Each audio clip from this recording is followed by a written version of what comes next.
Welcome to the deep dive. Today, we're diving deep into a future absolutely flooded with AI. Well, not literally flooded, haha. But we're talking about the massive economic changes advanced AI could bring. What happens when AI isn't just, a tool, but a dominant force in the economy? It's a huge question. It really is. You sent over some really thought-provoking stuff on post-AGI economics, and one thing that stuck with me was the bit about AI surgeons Right. already performing with near-perfect success rates. It's pretty wild. It is wild. I mean, if Yeah. AI can outperform us in a field that demanding, where does that leave everyone else? What happens to doctors, lawyers, you name it? See, that's what post-AGI economics graps with. It's not just, oh no, robots are taking our jobs. It's about recognizing a fundamental shift in how we value work, ownership, how we make decisions as a society. So like a total system reboot, not just a few tweaks here and there. Exactly.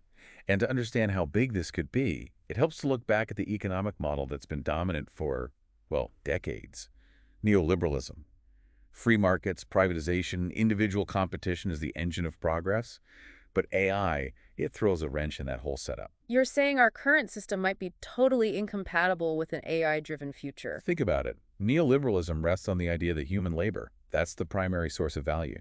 But what if AI can do things better, faster, cheaper than us? How do we even measure work when algorithms are outperforming humans left and right? It's almost an existential question for work as we know it. One of the articles you shared put it really strikingly. It said, neoliberalism is struggling to adapt to a world where the very act of creation can be outsourced to an algorithm.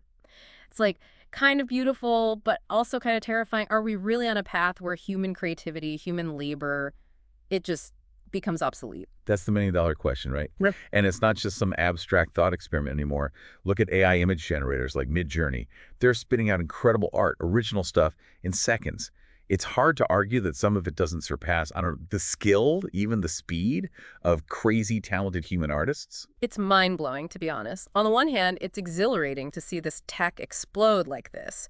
But on the other hand, it's hard not to worry. What happens to the people whose livelihoods, whose passions revolve around those skills?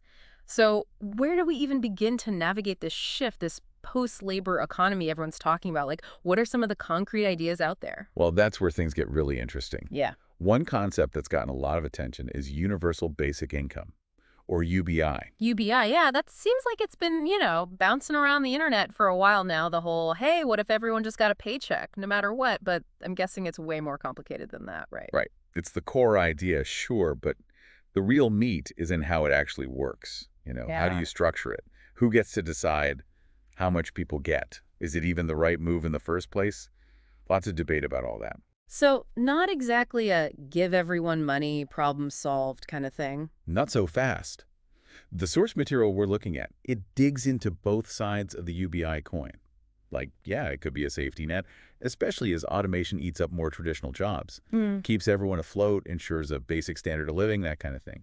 Sounds good, but there's some big what-ifs to consider. Like what? Give me the downsides. Well, one thing that pops up is dependency.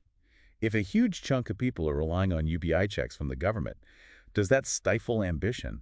Does it discourage folks from, I don't know, getting more education, starting businesses, pursuing opportunities they might have otherwise? Interesting. Almost like we'd be trading one form of reliance for another, right? Right. Instead of depending on an employer, now you're depending on the state. What else? This is a big one. The source really digs into the centralized control aspect. With UBI, you've got the government essentially holding the purse strings, right? That raises some red flags about bureaucracy, potential for political games, even just basic individual freedom. Is that the kind of system we want? So, sounds like UBI, while it might sound appealing on the surface, might not be the cure-all some think it is. And this whole critique of centralized power, that kind of leads into the alternatives mentioned in the source, doesn't it? 100%. The source makes a case for flipping the script, going for something more decentralized, more community-driven. It's about shifting how we think about value, about who owns what, who gets to call the shots. And it lays out 4 key pillars, kind of like the foundation for a post-labor economic model. It's pretty fascinating stuff. Okay, lay it on me. What are these 4 pillars? 4 pillars. It's like we're, I don't know, building a whole new house for the economy to live in? Kind of, yeah. So the source breaks it down like this. Collective ownership, decentralization, transparent governance, and then consensus-based decisions. It's all about taking the power, the resources, even just the decision-making, and making it way more equal, especially with AI changing the game so drastically. Okay, you're going to have to break this down for me, starting with, let's see, collective ownership. What's that look like in this brave new world? Okay, so imagine, ownership isn't just about like one person or a big company, right? It's about communities, shared goals, that kind of thing. Think about the tech behind it. Blockchain, DAOs, those decentralized autonomous organizations everyone's talking about. That's the kind of stuff that can make collective ownership work on a large scale. Yeah. DAOs, right? Vaguely familiar, but give me a refresher. How would that actually work, say, with something like, I don't know, making art? Sure. So a DAO, imagine it like it's an online community, but with really clear rules about how things run. And those rules, they're coded right into the blockchain, which is like a super secure, transparent record-keeping system. So let's say you've got a bunch of artists. They could form a DAO. And through that, they collectively own the rights to all the digital art they create. Hmm. Even if AI is churning out 1 million images a second, these human artists, they still have control. They share the profits fairly. They make decisions together.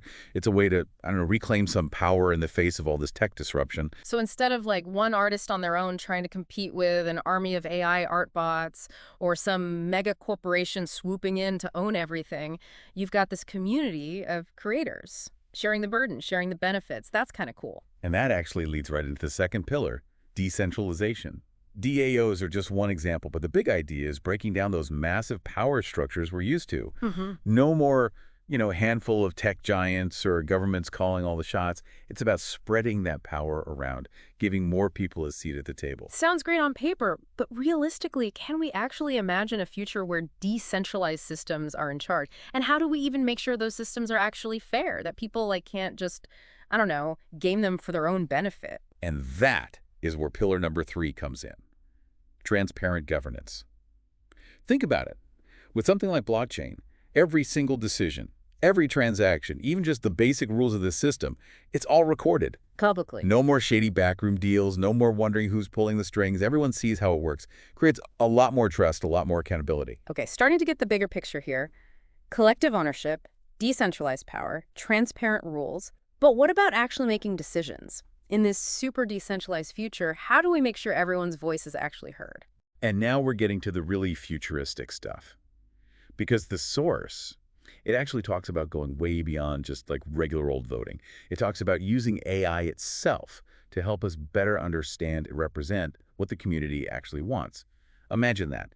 Algorithms sifting through mountains of data, not to control us, but to figure out where we agree, where the sticking points might be, helping us make decisions that actually work for the most people. Okay, so instead of AI being the thing we're all afraid of, it becomes a tool to build a fairer system. Exactly. It's about playing to its strength. Yeah. Compresses information way faster than we can, spot patterns we might miss.